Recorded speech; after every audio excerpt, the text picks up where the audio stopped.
taking shots at. Hey, I'll tell you what we had last week. What was fucking great. So Zander's down there on a flatbed. Very paisan, by the way, I will add. Okay. The only thing he needed was pasta fazool and cannolis, and he would have had it all set up down there. And I'd have been an even bigger fan of the whole broadcast. And this he's doing Channel 6 and we're on CNN. Talk about JAKIB kicking ass all over the airwaves last week. Holy shit, man. That was brilliant. Great stuff. The logo was seen everywhere. He's on cloud nine. I heard a little bit of the post show, the posting that Zander does, the giveaway, which is awesome. I love to see what he's doing. He goes like, he's still got the parade. But can you help me out here? How could somebody from the crowd how could somebody throw a Bud Light can at Howie? Not a Bud. I didn't know you guys serve Bud Lights in Philly. I mean, you throw it like this, don't you? Or like an underhand. He still gave the speech, though, like Trump. There he was, shot in the ear, hitting the forehead, all scarred up. I bleed green. Without further ado, he is our boy, the co-host of Birds 365, Big Z, Zander Krause. What's up, Big Cells? How you doing, brother? What do you make in the background? We're starting to pull it in there a little bit and starting to get together here, huh? Think it looks awesome, man. You look nice and crisp, nice and clear. You're looking good, brother. Well done by you to do that over the weekend. You saw yourself pop up on CNN and you're like, shit, I'm big time. Yeah. I'm freaking big time now. So you went to work. But no, it looks really good, dude. I like it a lot. Yeah, we're going to add a lot more. We'll put a whole bunch of stuff in there. We'll get some of the stuff that we had. I know you're going to get some shit for that fucking cowboy helmet. I don't like that too much. I'm starting to understand what you said, man. Sills is just a cattle prod, man. He just, I don't know what it is. Yeah, really. Just a cattle. No, I get it, though. Those are the 5 organizations you wore a uniform for. I understand it, but that doesn't mean that you don't deserve some bullshit from the people for. Now, you can do that. But people are going to still shit on it. Absolutely. And there's my Catholic helmet in the middle there. There you go. Yeah. Oh, what's that? Stanford Catholic? Yeah, Stanford Catholic. That's my Catholic. That's real dope. That's my Catholic eye helmet there. So what do you got? Dallas, Tampa, Stanford Catholic, Miami, and then the CFL one? No, yes. Yeah. Nice. Yeah. I still got to get a Lions one. I thought you were on one more pro team. Las Vegas. Oh, another one, Las Vegas Posse. That was CFL too. I got two CFL. One more. Oh, no. The Thunder in the World Football League. Okay. Yeah. Well, what NFL teams though? Dallas, Tampa, and Detroit. Gotcha. Yeah. Those 3 so places. You're like Gary Cobb. Didn't Gary Cobb have all them? No, Gary Cobb and I. Yeah, Gary Dallas and Detroit though. Yeah, Gary Cobb. I was in so he comes walking over to the locker.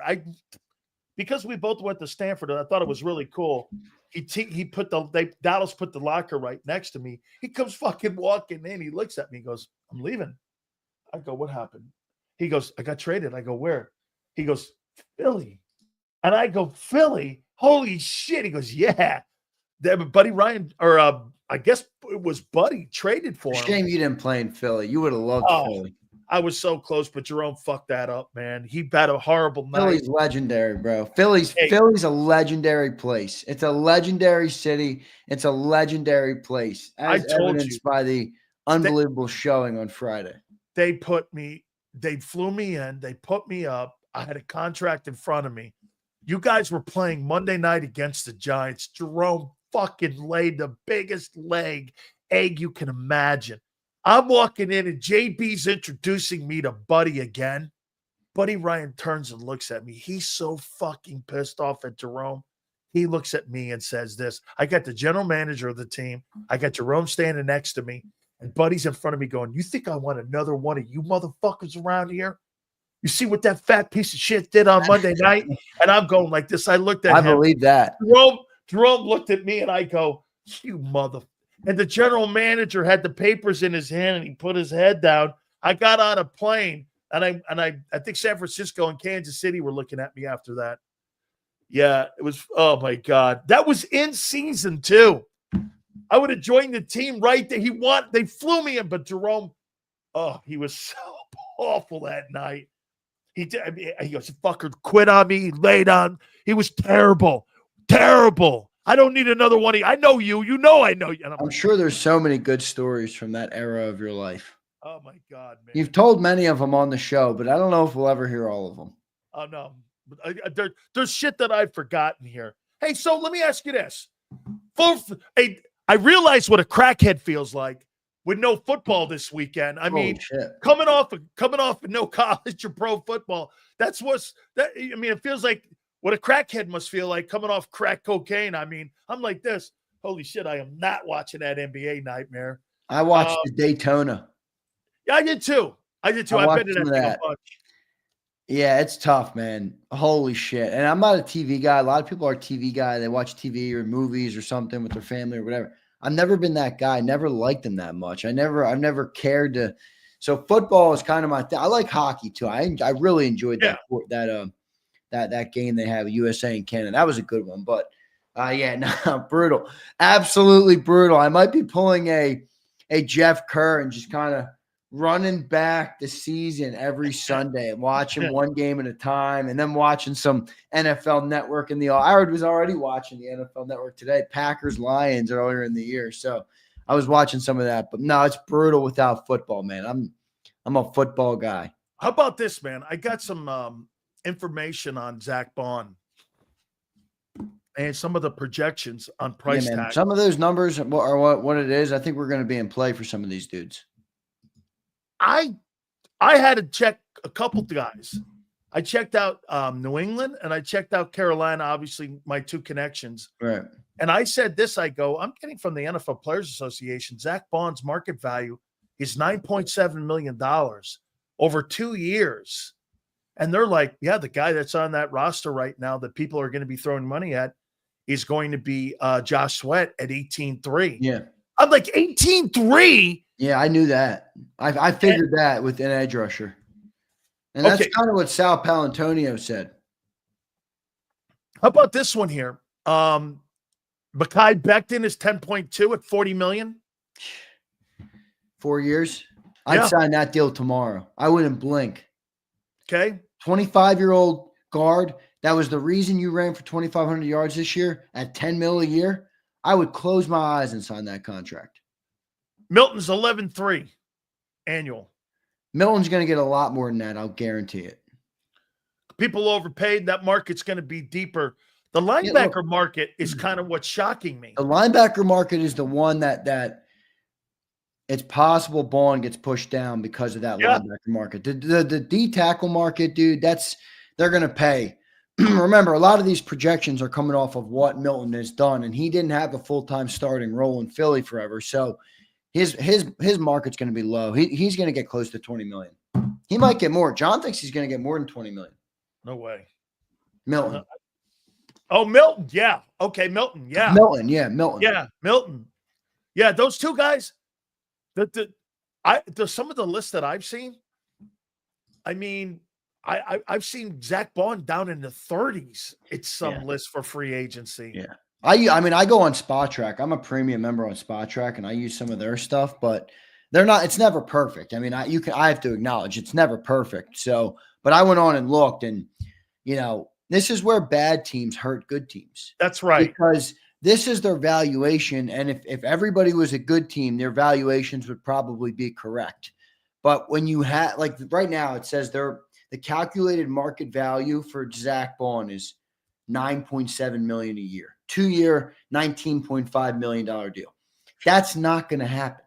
So this is where you have to compete with bad organizations who are willing to pay more for prospects, for free agents, because they don't draft well.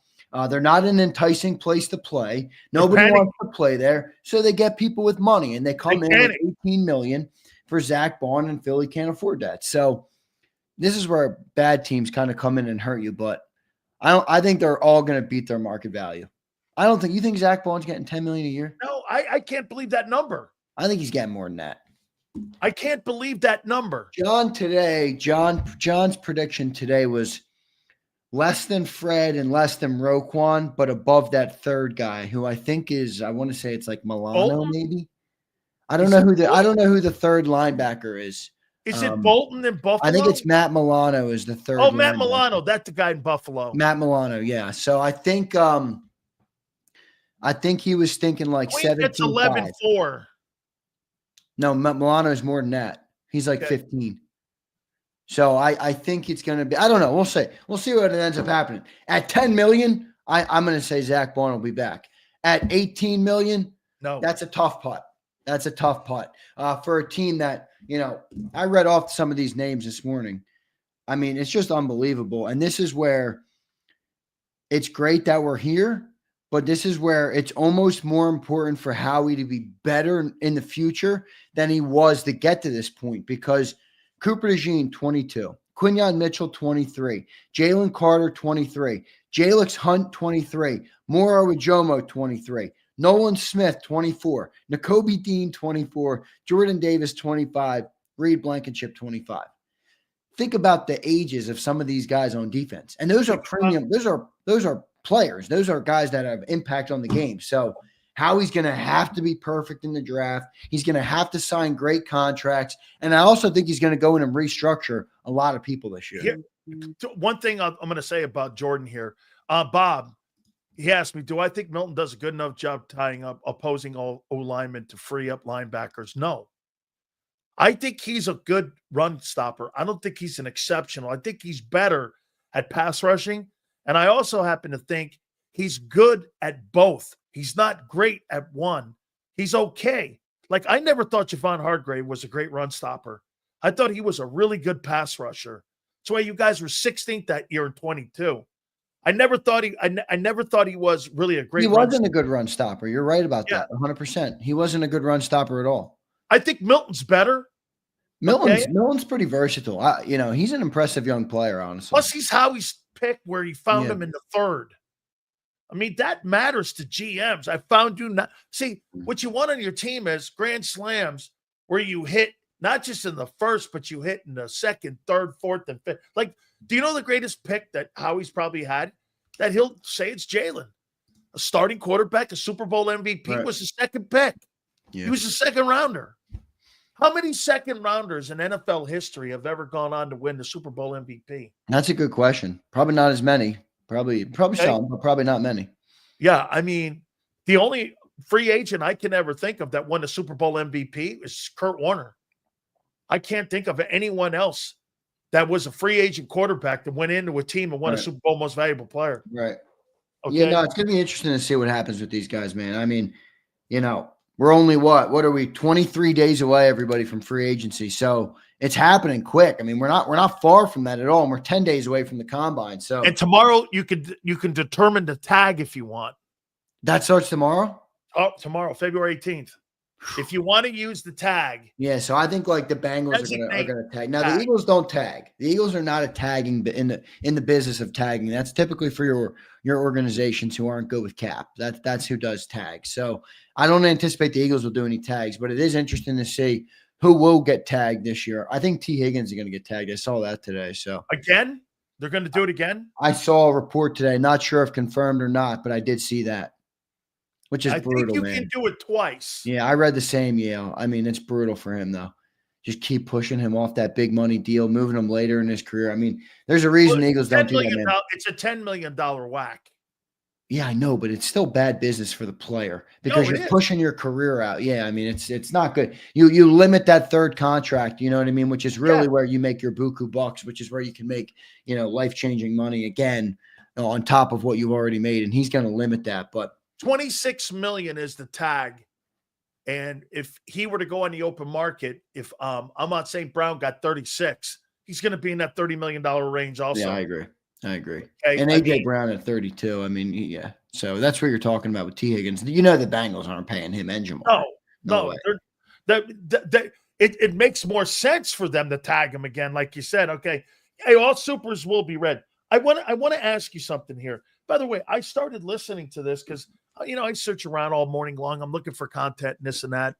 I heard Nick Wright talking about Jalen, and he made this comment. He said that has Jalen changed this narrative, Zander, about his career? I personally, I said this after I heard it. I went, well, what does that matter now?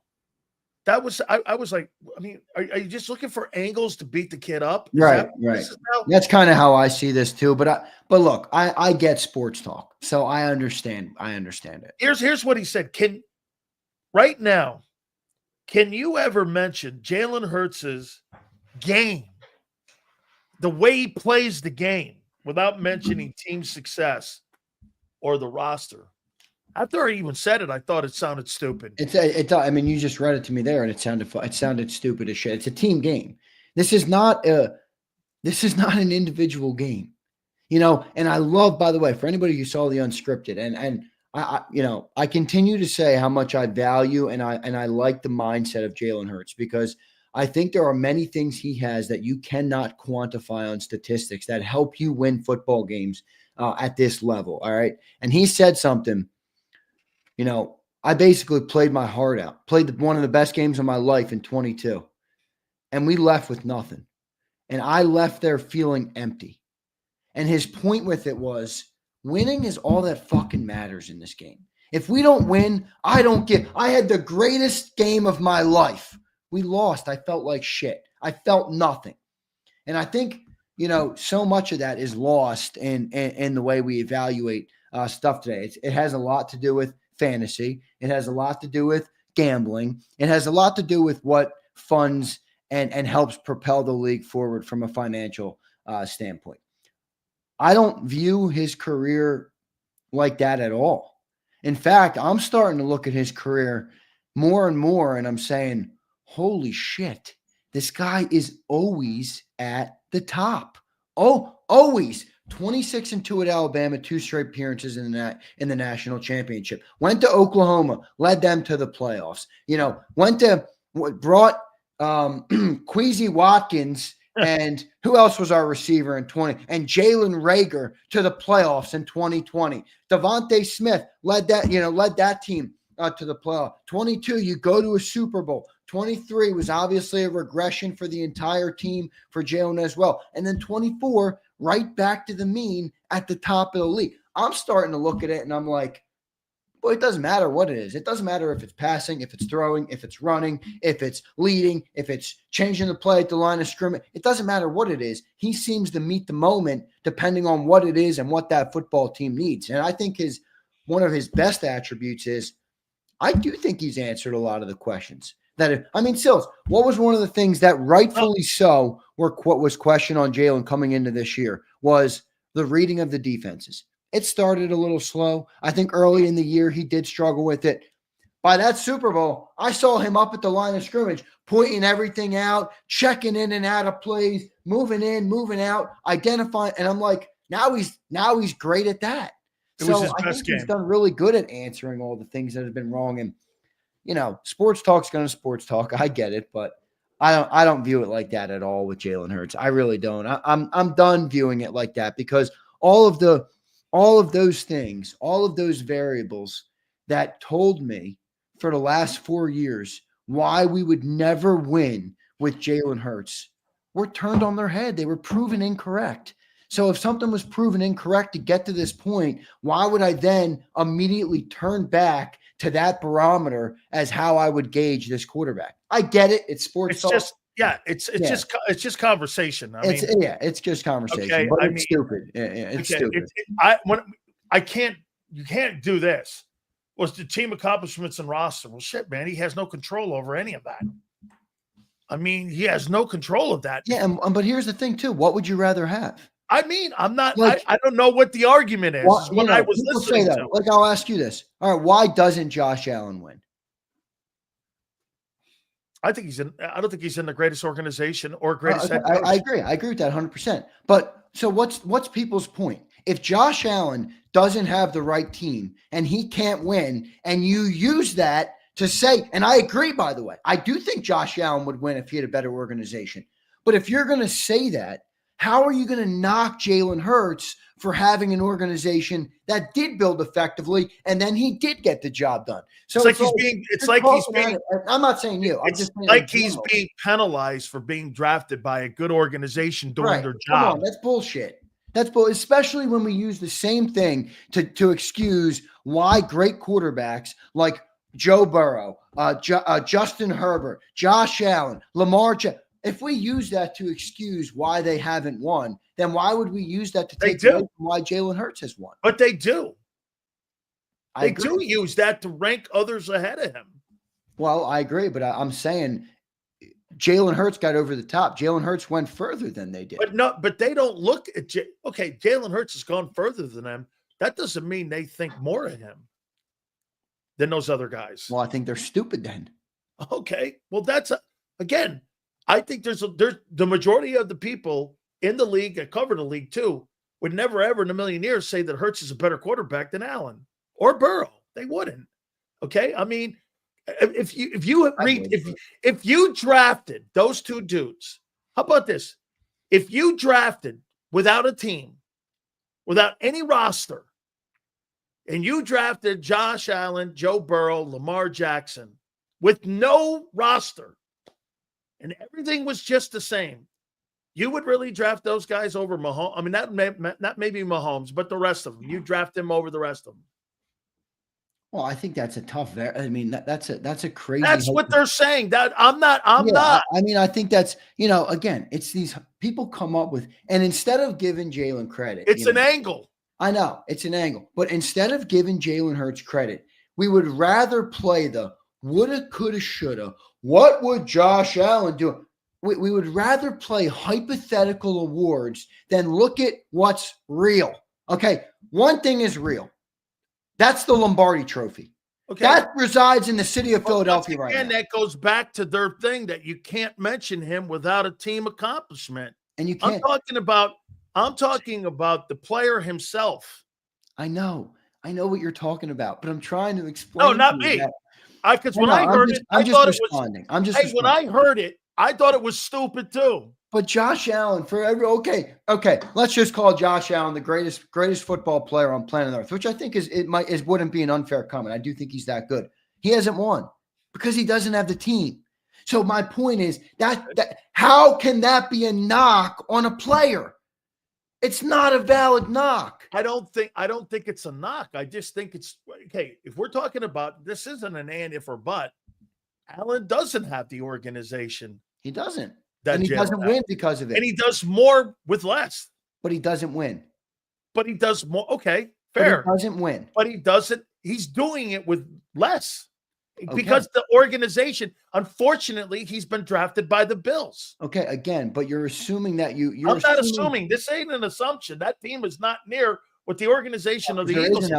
There is an element of assumption, though, that goes into it because we don't know what Jalen Hurts would be without this talented football team. That's not I'm not saying Jalen. I'm not putting Jalen in Buffalo. I'm just saying right now, nobody would ever confuse Buffalo for being the Eagles, would they? No. Okay. But again, why hasn't Josh Allen accomplished what Jalen Hurts has if he's so great? Because he's not in a better organization. He needs a better. Same with Burrow. What was Cincinnati prior to Joe Burrow showing up? Yeah, nothing. Okay. Have they ever been? Trash juice. Right. He's elevated that entire organization. Yeah, but all right. And I'm not saying, when I say you, I don't mean you, but I'm saying people use that against Jalen when he's reached the pinnacle of the sport. If Josh Allen can't get over the hump as being the greatest player on planet Earth without a team, why would the expectation be that Jalen Hurts should have done that without the team? That's a faulty narrative. He did it with a good team. He deserves credit for that. I'm not saying that. Right. No. What I'm saying to you is that that's how they're looking at it, though. And that's how these topics, it's how these topics get formulated. Here's my problem with the whole Super Bowl. I've never seen a quarterback not get killed after putting up a shitburger like Mahomes the way he did, and how they've moved off this game so fast because of what Hurts, because it was Hurts. Can you imagine if they had won that third straight? There would be two parades. Ripped. He'd be getting ripped, dude. And by the way, you should ask Philly Godfather about this because before Mahomes became Mahomes with multiple Super Bowl wins and 3 titles, which is now undisputable. So to Godfather's credit, he had to lay off it, but he is a guy that crunches numbers. Okay. He goes where money goes. He doesn't just state opinions on football based on opinions. He's got his money behind this. All right. He used to say, Patrick Mahomes has not been good in Super Bowls. And even if you look at some of his wins in the Super Bowls, he hasn't been an exceptional quarterback. He's had moments. He's had moments, but he hasn't been overall exceptional. And it's pretty amazing that nobody's talking about it. But no, if you look at the Super Bowls and you're like, you look at him, you're like, man, was he ever really great? I mean, probably the best one he played in was last year's Super Bowl against the Niners. The rest of them have been like. I mean, look, I like Mahomes. 3 rings is 3 rings. So I think he's earned the benefit of the doubt to his credit. But I think Jalen's on his way to that. I mean, I think people also forget, dude, this guy's been a starter for 4 years. Like, 4 years, guys. That's not a long time. 700 win percentage. 4 fucking years. And we're talking about 2 NFC titles. Hey. Okay. A Super Bowl ring. 700 win percentage. Yeah. Come on. This is impressive. And this kid is young, man. I think he's got a chance to really keep going. 26 years old, 4 years as a starter. I mean, and we're comparing him to Josh Allen. And look, I am not a Josh Allen hater. Okay. In fact, I'm closer to Sills. I love Josh Allen as a player. I think he's an amazing football player. How many years has Josh Allen been a starter, though? 7? 7 years? It's almost double Jalen. Yeah. Jalen or Patrick Mahomes, I think, is 8. These guys have way more time on Jalen Hurts. I think he's got also in that 7 years. I think he's the winningest quarterback wins wise. I think he's got more touchdowns than any player in that 7 years since he's been drafted. Yeah, did you see that graphic floating around of the 200 quarterbacks who have been drafted since Patrick Mahomes? Yep. And only one of them have reached the pinnacle, and that's Jalen Hurts outside of Mahomes. I mean, yeah. Do me a favor, guys. Please hit the like button. We'll read all your supers here in a second. Tony Bruno's going to join us also. I can't wait to hear another Philly legend. Let me just say one more thing on Jalen, all right? And I'm going to use a John McMullinism here and say, let's elevate the conversation. I do want to remind everybody, okay? And I'm not talking about Sills here. I'm just talking about it in general. Jalen Hurts is a lightning rod, okay? We love him in Philly because he brought us a world championship and he paraded his ass down Broad Street looking like a savage, holding a fucking Lombardi trophy with a cigar in one hand and a Love Hurts shirt on the other. I know. It was legendary. We'll never forget it in Philly. But let me just explain to you guys. He's a lightning rod. These conversations will never go away. Ever. We'll be talking about his induction into Canton, Ohio in the Hall of Fame one day. If God willing, he gets there. And these conversations will exist. Look, you're still having conversations about McNabb. Just accept. Well, Jalen Hurts. I mean, I get what you're saying about McNabb, by the way, earlier today. I completely understood your point. Not in the same breath. Jalen Hurts has achieved far more than a McNabb in a way less amount of time. Player. Yeah. I mean, 4 years and he's already doubled up how many times McNabb went to the game. And then to top it off, I mean, he was exceptional in both of those games. So, I don't like that. I said this about, and I hold my guns on this. McNabb was a better talent, but that doesn't necessarily tell the story. I mean, Jalen is the most accomplished. I always felt that McNabb gave us 80% of what he could have been. Hurts utilizes 100% of what he has. And that's why he's going to go further. McNabb never gave it all. And I always thought he kind of came up short. I did in his expectations. Jalen Hurts gets the most out of all the ability that he has. Same as Brady. Brady's not the most gifted guy next to Aaron Rodgers. I agree. There's also something I'd like to explain to you real quick that only a Philly fan would understand this, but there's now something about Jalen Hurts that will be unquantifiable to Philadelphians, but nobody else will see it because this is an emotional, passionate fan base, and it's what makes them the best fan base on earth. But with all the ups and downs of the careers that Jalen's had, of the team, of the last 3 years, of the National Football Show, right, with Big Sills telling him he doesn't think Jalen Hurts can win, they wear that on their sleeve. So when they watch Jalen hold the Lombardi in the streets of Philadelphia, okay, and we all gather for that moment, there's an emotional connection there Yeah. that people outside of Philadelphia, even reporters of this team, would never understand. They would never understand it. And that will now taint or cloud all Eagles fans' judgment. And it's rightfully so. That's what they should do. Well, you had that same passion and love for Wentz too at one time. Not really. And it faded. Not really. Because Wentz didn't lift that. No, Wentz helped you get to that. Without Wentz, you don't get to that. I agree with that 100%. But Wentz didn't lift that trophy like Nick Foles did. All right. That was a split team. And Sills, you'll remember pretty immediately after that, there was a split in the fan base. Okay. Not in an overwhelmingly negative way, but they said Nick won us a Super Bowl, our first in franchise. So I get it, but Xander, this is a different connection to Jalen. I always believed that you should have stuck with Foles, just as I always thought the Chargers should have stuck with Breeze instead of with Rivers. Those two organizations had the chance to make those decisions on who were better winners. Right. Breeze was a better winner. Rivers was a better player. What do you want? What you just said. I want the better winner. Right.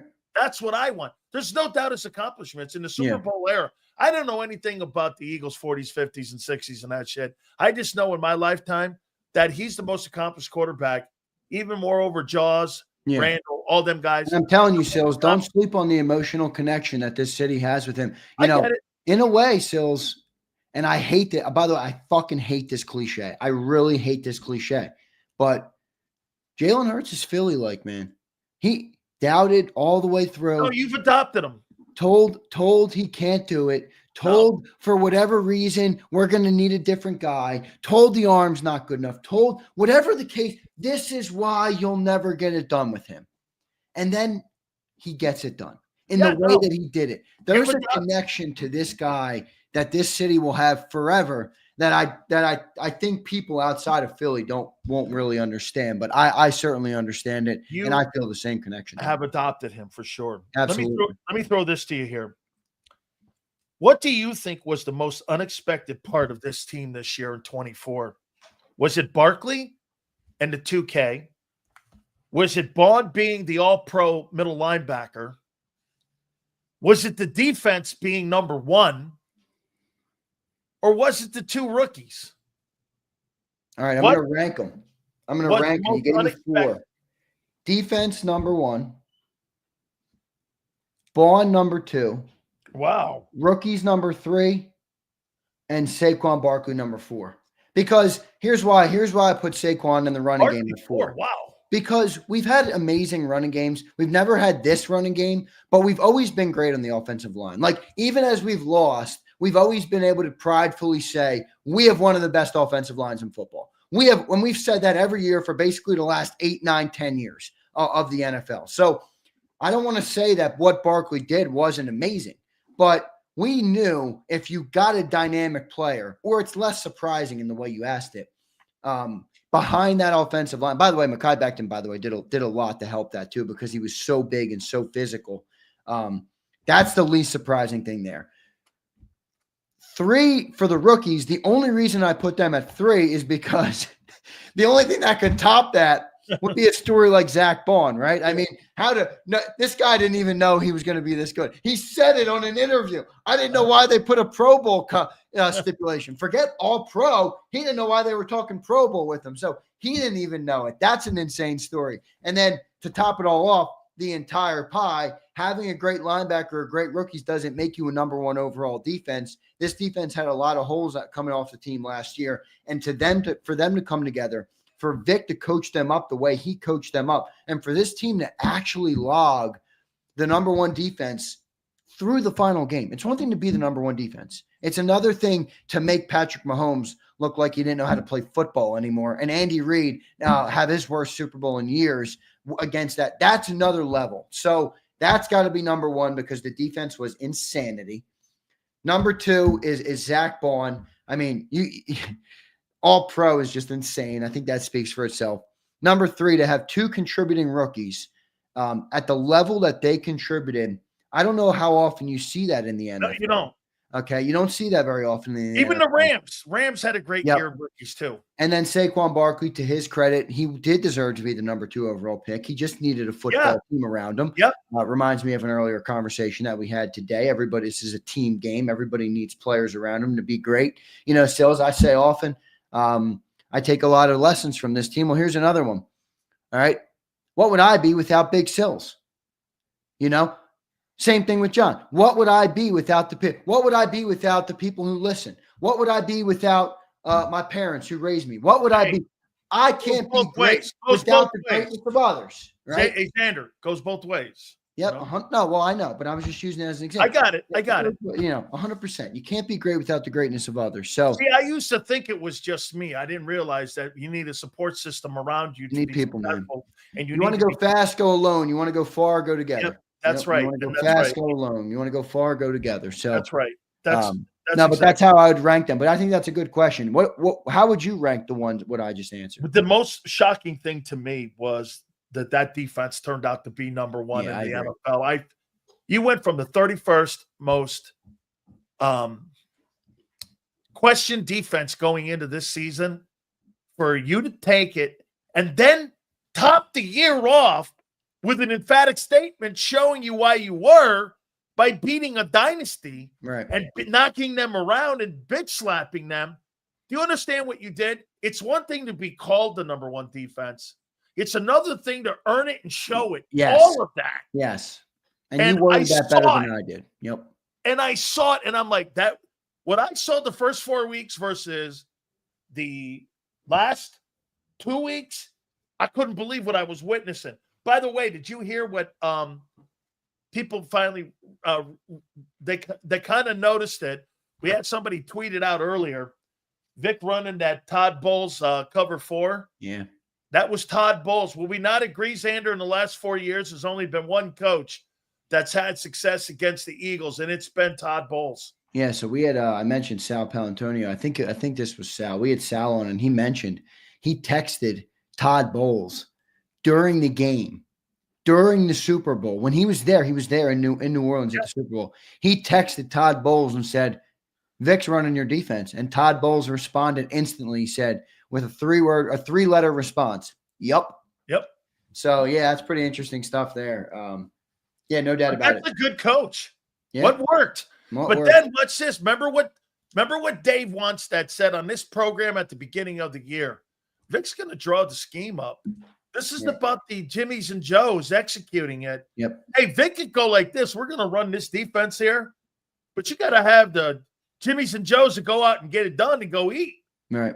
And that's what they did. That shows you the versatility too, because they did so much post-snap alignments in that Super Bowl. You go back, bro, Mahomes looked like, you know that narrative I have on Hurts that he can't read a defense? It looked like Mahomes couldn't. I know. And by the way, it looks like Jalen has now gotten really good at that so far. They said Nick Bolton said he was so far ahead. Colton, he was so far ahead. Yep, you're right.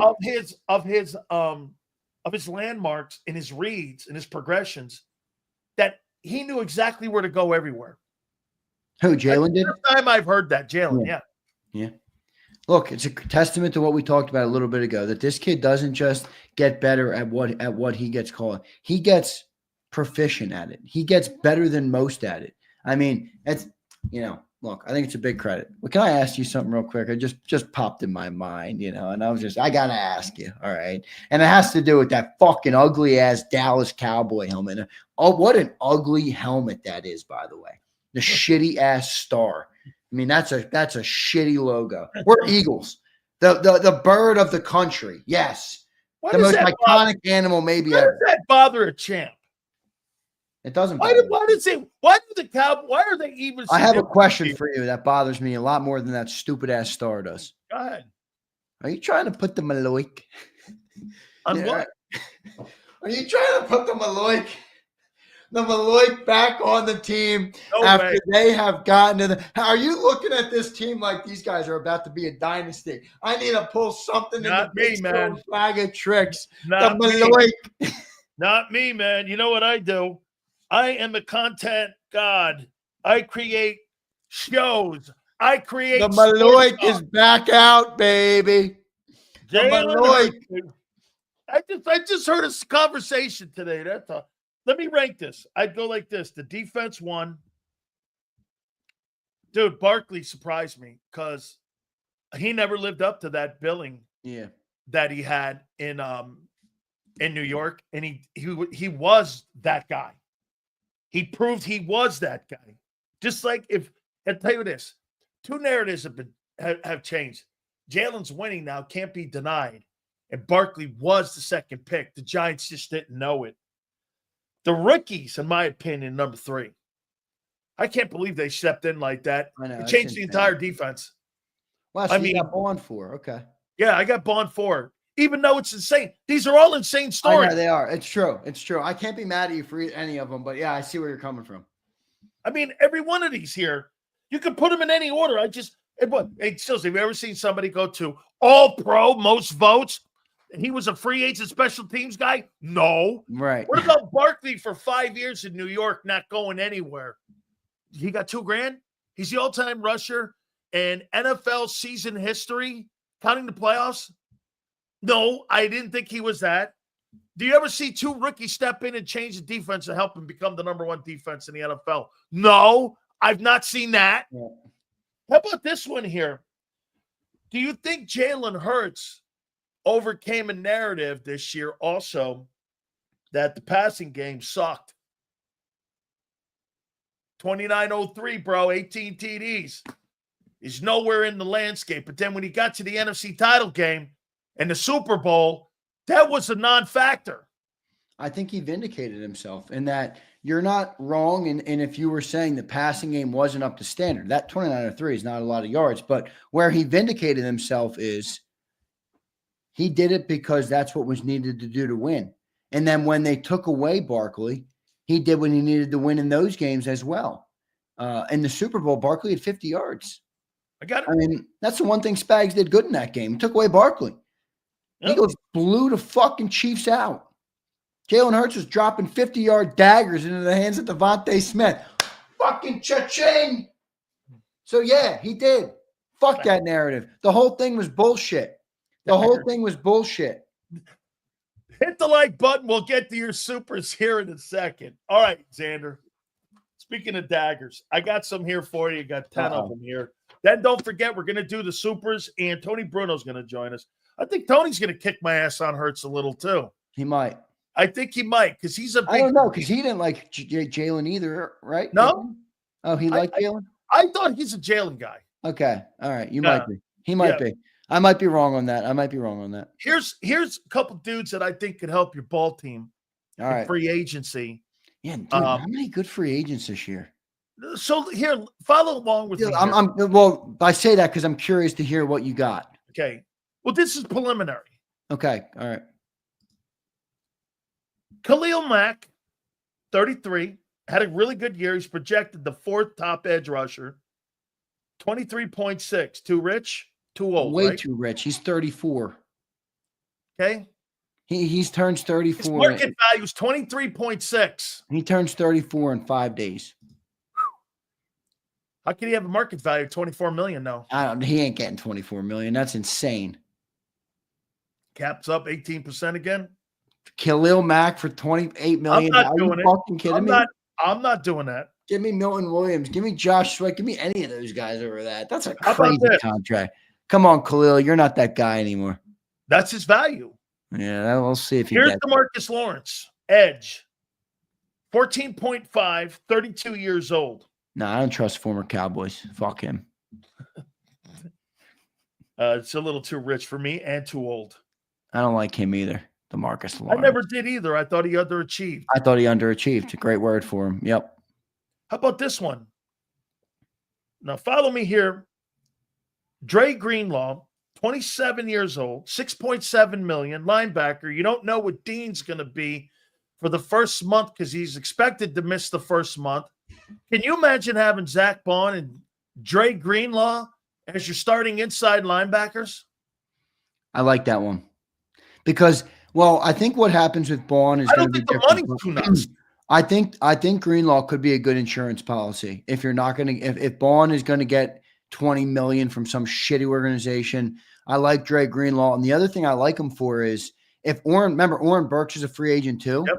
So you have Nakobe coming back, maybe you go Greenlaw and Bond. They're not going to, let's be real. They're not going to. How about you go Greenlaw and Nakobe if Bond wants to go out? Right. And that's what I'm saying. If Bond for some reason doesn't come back because someone gives him buku bucks. Yeah.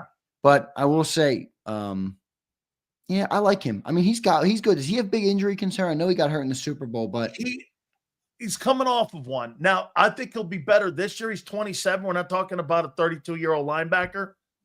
I'm saying he's also a contingency plan in case, like you said, Dolphins come in and give this guy $20 million.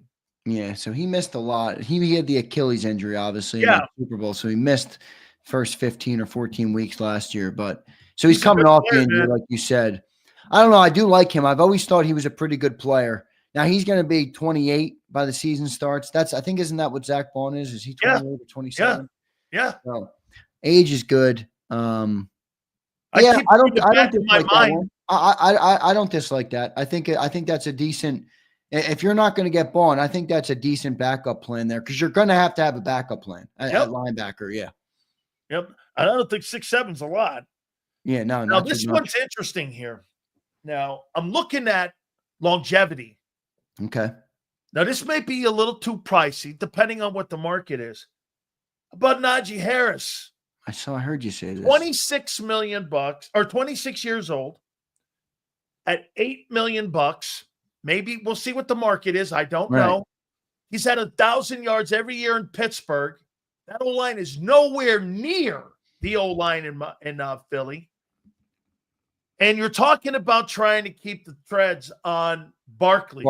So you'd have a two-man rotation of Najee Harris and Saquon Barkley in the backfield running the football behind that O-line. All right.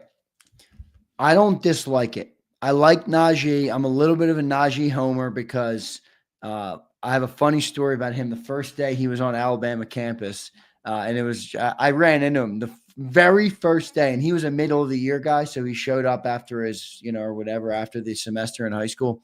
Coolest guy in the world. I mean, he's such a California kid. He's just like, hey, bro, what's going on? I'm new to Alabama type of thing. But no, I liked him in Alabama. He's not a very versatile runner. Okay. But here's the thing. You have Barkley, who's a home run hitter. He's like LeGarrette Blount. Yeah. I wonder if you could put him in that role. Yeah. And look, he doesn't average a lot of yards per carry, but 4 yards, 3.9. Maybe with this offensive line. Yeah, he would. I don't know. Is there better options though? I mean, how about this, Zander? Is there any better options out there? If Barkley was in New York and only averaged 1,100 yards behind that O-line, right? Pittsburgh's line's better, and he averaged 1,100. What do you think? What do you think Najee would average? Najee would average 5.5 carries. I like him. I don't like him at 8 million. I like him. I don't like him at 8 million. I don't either. 8 million's too high for me. I'd probably go in the draft. Yeah, agreed. Or like, how about a guy like AJ Dillon? Like, what's his market value? Couple million? 3 million? Probably 3. Now he's not as good of a player, but if you're talking about a guy strictly to mitigate the how many yards or how many snaps Saquon's getting, I think that would maybe be a better. I don't know. I don't really love any of these. I got another one for you. You're gonna probably fucking go. How about AJ Dillon is $2 million and he's 26. Yeah, there you go. That's who I brought up because he is younger. And 2 million, I don't know. I don't even know if they're going to do this because they've already spent free agent money. You're probably, let's be real, Howie's probably. But are you re-signing Gainwell? There's too much other stuff to deal with, though. Yeah, but are you re-signing Gainwell? No. Okay, well, you need to fill that role. He makes about $1.8 million. Maybe they're going Shipley. You're just gonna change the money out. Maybe they're going Shipley in the draft pick. I know, not my favorite, but isn't that one area of the team that I'm trying to keep Barkley healthy, though. I agree, and I don't love Shipley. I know a lot of people. You want to have 800 carries on Barkley in 2 years? No, I don't. Well, if you plan on getting rid of him after this year, then maybe. But If you want him for 3 years, you want him to finish his career here or whatever, no. And here's just an outlier at $3.3 million. Nick Chubb. I like him. I'm a Chubb guy. He's I like Nick 29. Chubb. He's 29, but he was really good before. Now he could be in that LeGarrette Blount role too. He's been injured bad though recently, right? Yeah. 23 and 24, and then he missed again at the end of last year.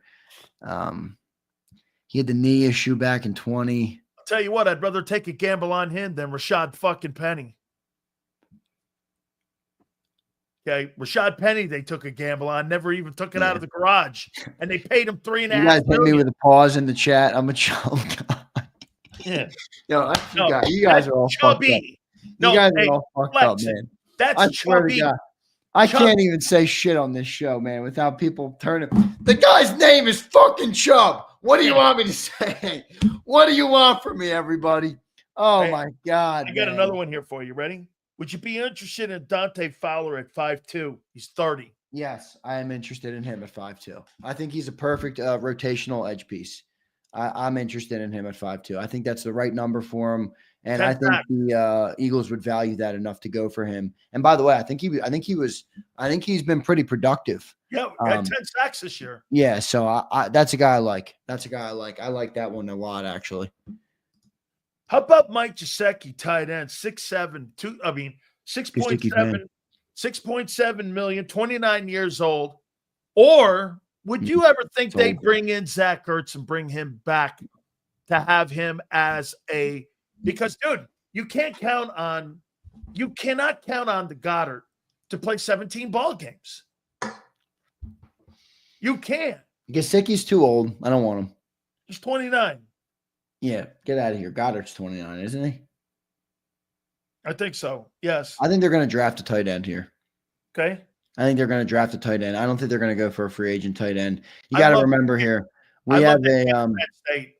What's that? Love that kid at Penn State. Yeah, they're not getting him. Oh, he's going to like him. I'm not a Penn State guy. I like that kid. That kid can play. Yeah, that kid's a mean motherfucker. I love a mean motherfucker, don't you, Sills? That's one of my favorite. I love that. I love a mean motherfucker. That's why I picked the Eagles to win the Super Bowl. Yeah. Hey, how about this? How about Tyler Huntley backing up Jalen Hurts as a backup quarterback? He's 26 years old, and his market value is $2 million. Yeah, I like it. I will say this. It kind of fits the skill set.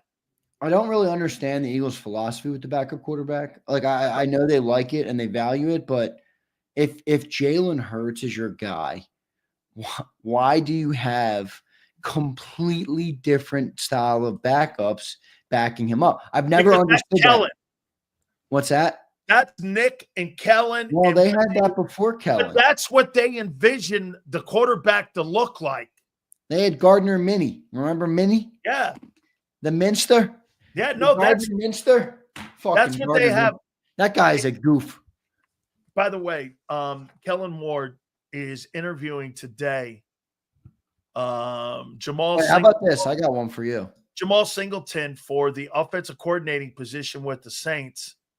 And also, I know that they interviewed the secondary coach for the defensive coordinator's job. That was yesterday. I got one for you. Okay. All right, ready? I got one for you. Free agent signing.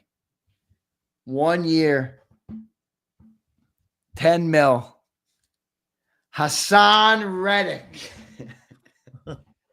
I saw that.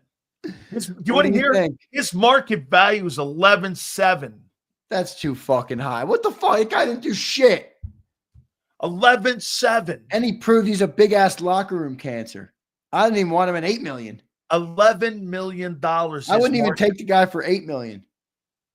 Jesus criminy, man. I mean, 11. I was like, 11 million for him. He was a total dick last year. And now he's going to be 31 at the start of the year. Talk about a fumble of the bag. No, one of the worst fumbles you'll ever see a player go through. How about the fines he had to pay? I think they got those all worked out. But the Jets, they probably deferred because I know this.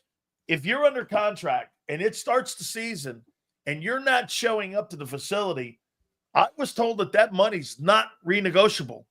That's in the deal that you are fine. I read that as well.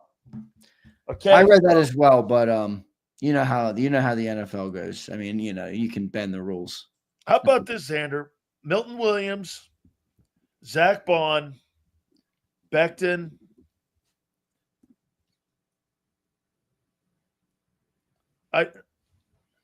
Milton. Josh. How many of those guys, now that you hear this, Josh Sweat, 18-4, he's gone. Gone. Milton at 11-1. You think he's going to get 18, and I do too. I think he's going to get 20. I think John's right. I do. So Javon Hargrave gets it. He gets it. I know, and he performed on the biggest stage, and it's one of those players that a young, dumb team with a shitty GM is going to bet on, and they're going to pay him buku bucks to do it. I think both your ends are gone. Starting ends, too, by the way. You could actually argue that Josh Sweat's necessary. Yeah. Because are you going to replace him? I didn't like his crying about the MVP, though, but that's all right. Yeah, well, that's because he's out the door. Trying to up his value. Sure. All right. I've never been a huge Josh Sweat fan, but I'm saying in terms of value, because of I brought up Chase Young, Keith, and I got destroyed. Hey, so don't go down. How do you think Josh Sweat has played the last 3 years for you? He's been up and down, but he's dealt with the injury. I mean, the up and down nature of it, though, is inevitable, and that's. Wait a minute here. Let me see here. 11.5. He had 6.5, and then he had 10. So this guy had 27 sacks in 3 years. You think that's hard? You think that's bad? I don't think it's bad. I didn't say it was bad. Okay. Well, that's not just. I don't think he's been. Let me ask you this: is he a guy you're running to the table to give 18-3 to? Who am I? Yeah, good question. That's a great follow-up. Howie Roseman. No. What team am I? The Eagles. No. If you're the Jaguars, yeah. I'm going to give him 20. Yeah, exactly. So I don't know. From the Jets, probably 21. The problem is it's a lot harder of a thing to fill.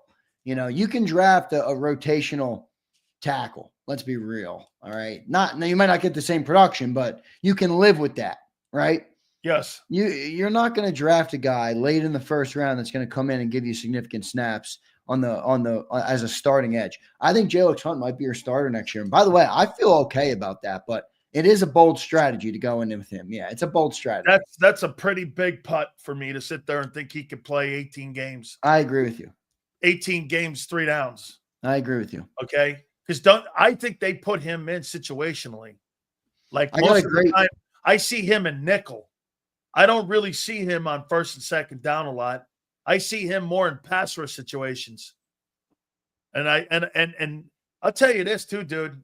You really want to get a sense of how physical Nolan Smith is? I didn't realize how one of those guards did a pull on him in the Super Bowl, and he fucking destroyed him. I couldn't believe it. We got to do these supers. Tony's going to be here.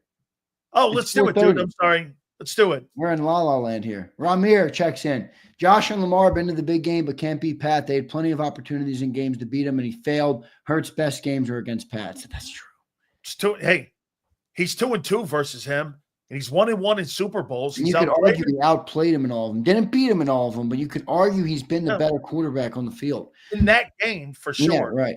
40-6 says, for sure that was Todd's defense, but I think it's ours if we run it better. Has Todd ever had a number 1 defense? Bond number 1, rookies number 2, Barkley number 3, defense number 4. Wow, that's a crazy rating.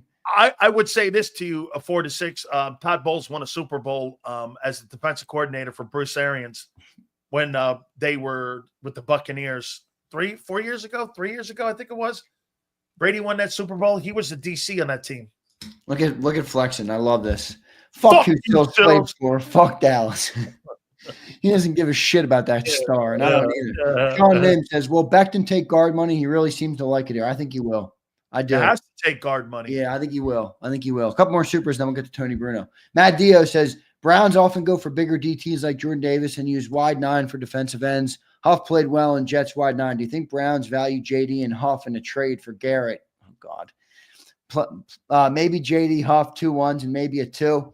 Yeah, it's a big pop, but you're getting a great player for some shitty players. I don't think that's how it works, Theo. No, when you're looking for a trade, you don't trade a Yugo for a Ferrari. That's not how it works.